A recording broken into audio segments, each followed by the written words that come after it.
दज्जाल का कैद से निकलना भी कयामत से पहले की 10 बड़ी निशानियों में से एक है। यह अपने साथ बहुत बड़े फितने व शुभात लेकर आएगा। इसीलिए आप सल्लल्लाहु ने इसके बारे में उम्मत को खबरदार किया और डराया और फरमाया, अल्लाह की कसम, कयामत उस वक्त तक कायम नहीं होगी जब तक 30 झूठे न जाहिर हो जाएं। उनमें सबसे आखिरी काना दज्जाल होगा। दज्जाल कौन है? दज्जाल औलादे आदम में से एक शख्स होगा जिसे अल्लाह कुछ ऐसी ताकतें अता करेगा जो उसके सिवा किसी इंसान को हासिल न हुई। उसे मिली यह ताकतें लोगों की आजमाइश के लिए होंगी। वह यह दावा भी करेगा कि वही रब्बुल आलमीन है। उसकी बाई आंख मिटी हुई होगी, यानी वह काना होगा। कुछ अहले इल्म के नजदीक उसे मसीह इसलिए कहा गया है, वह सारी जमीन में घूमेगा व चलेगा फिरेगा। दज्जाल का अर्थ मतलब फरेब है। अहादीस के मुताबिक उसका काम दजल व फरेब करना, बहाने बनाना, हकीकत को छिपाना और बड़े बड़े झूठ बोलना होगा। वह लोगों से उस पर ईमान लाने को कहेगा। इसीलिए नबी सल्लल्लाहु ने उसकी पहचान बताते हुए फरमाया, दज्जाल काना है और तुम्हारा रब काना नहीं है। वह हर ऐब से पाक है। दज्जाल की कहानी। इब्ने सयाद का किस्सा। आप के ज़माने में मदीना में इब्ने सयाद नाम का एक यहूदी लड़का था। आप सल्लल्लाहु को उसके दज्जाल होने के बारे में शक था। इसीलिए एक दफा आप सल्लल्लाहु ने उससे फरमाया, क्या तू गवाही देता है कि मैं मुहम्मद अल्लाह का रसूल हूँ? वह आपकी तरफ देखकर बोला, मैं गवाही देता हूँ कि आप उम्मीन अनपढ़ लोगों की तरफ रसूल बनाकर भेजे गए हैं। फिर उसने कहा कि क्या आप सल्लल्लाहु गवाही देते हैं कि मैं अल्लाह का रसूल हूँ?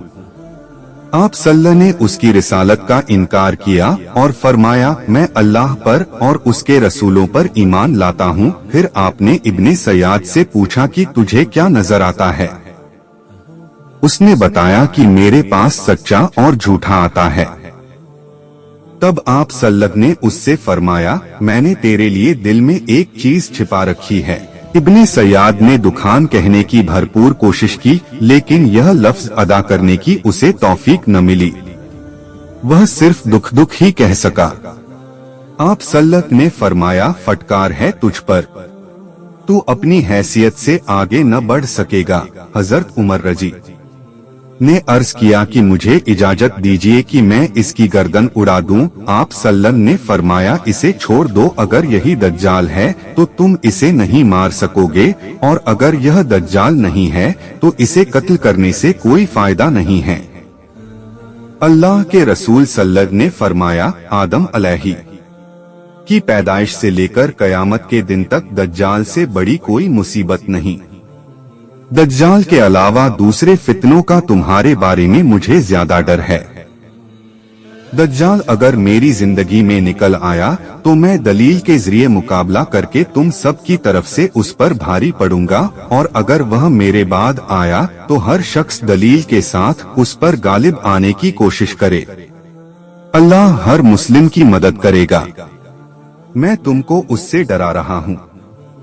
हर नबी ने अपनी कौम को उससे डराया है, लेकिन मैं तुम्हें एक ऐसी बात बताता हूँ जो किसी नबी ने अपनी कौम को नहीं बतलाई। वह यह कि दज्जाल एक आंख से काना होगा, और अल्लाह ताला ऐसा नहीं है। दज्जाल कैसा दिखता है?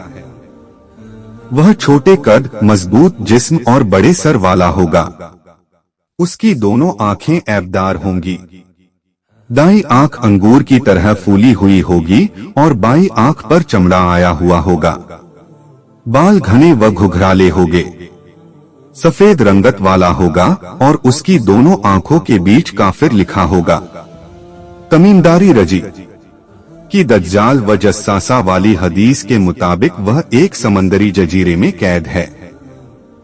आप सल्लल्लाहु के जमाने में मौजूद था। तमीमदारी रजी व उनके साथियों ने उसे जजीरों में जकड़ा हुआ देखा था। कयामत से पहले जब अल्लाह चाहेगा, शदीद गुस्सा करने की वजह से उसकी जंजीरें टूट जाएगी और वह कैद से निकल जाएगा। उसकी रफ्तार उस बारिश की तरह होगी जिसके पीछे हवा हो। मतलब यह कि वह बहुत तेजी से जमीन के हर हिस्से में पहुंच जाएगा। वह जमीन में 40 रोज तक फिरेगा। उनमें का एक दिन 1 साल की तरह, एक दिन 1 महीने के बराबर और एक दिन 1 हफ्ते के बराबर होगा। बाकी के दिन आम दिनों की तरह होंगे। गधे पर सवार होगा।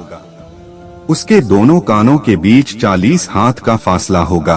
लोगों से कहेगा कि मैं तुम्हारा रब हूँ, हालांकि वह एक आंख से काना होगा और तुम्हारा रब ऐसा नहीं है।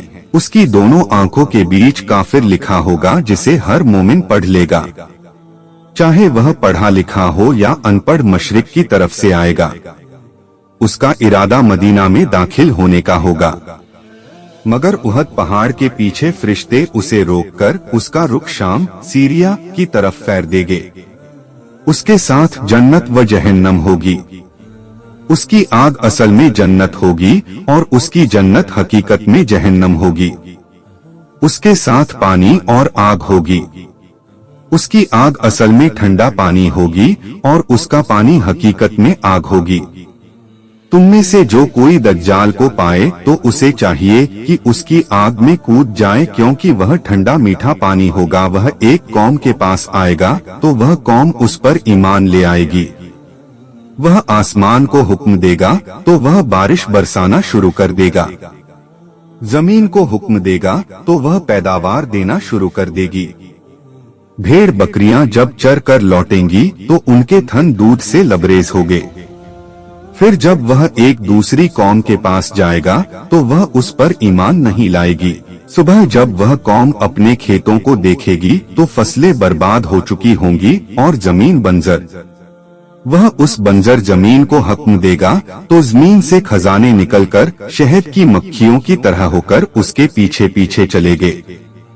दज्जाल जब एक देहाती से कहेगा कि अगर मैं तुम्हारे मर चुके माँ बाप को जिंदा कर दूं तो क्या तुम मुझे अपना रब मान लोगे? वह हामी भर लेगा तो 2 शैतान उसके माँ बाप की शक्ल में उसके सामने आ जाएंगे और कहेंगे कि बेटा, इसका कहा मानो, यही तुम्हारा रब है। वह एक जवान को तलवार मारकर उसके 2 टुकड़े कर देगा। फिर कहेगा कि मैं इसे जिंदा कर दूंगा, मगर यह मुझे अपना रब नहीं मानेगा। वह मुर्दा उसके कहने पर उठ खड़ा होगा। यह जवान से पूछेगा कि मेरा रब कौन है, तो वह कहेगा कि मेरा रब अल्लाह है और तू अल्लाह का दुश्मन दज्जाल है। दज्जाल जब ईसा अलैहि को देखेगा तो इस तरह पिघलने लगेगा जैसे पानी में नमक। वह भागेगा मगर ईसा अलैहि उसे बाब लुद्दक जो फिलिस्तीन में है के करीब जा पकड़ेगे और नेजा मारकर उसे मौत के घाट उतार देंगे। फिर ईसा अलैहि दज्जाल का नेजे पर लगा हुआ खून लोगों को दिखाएंगे।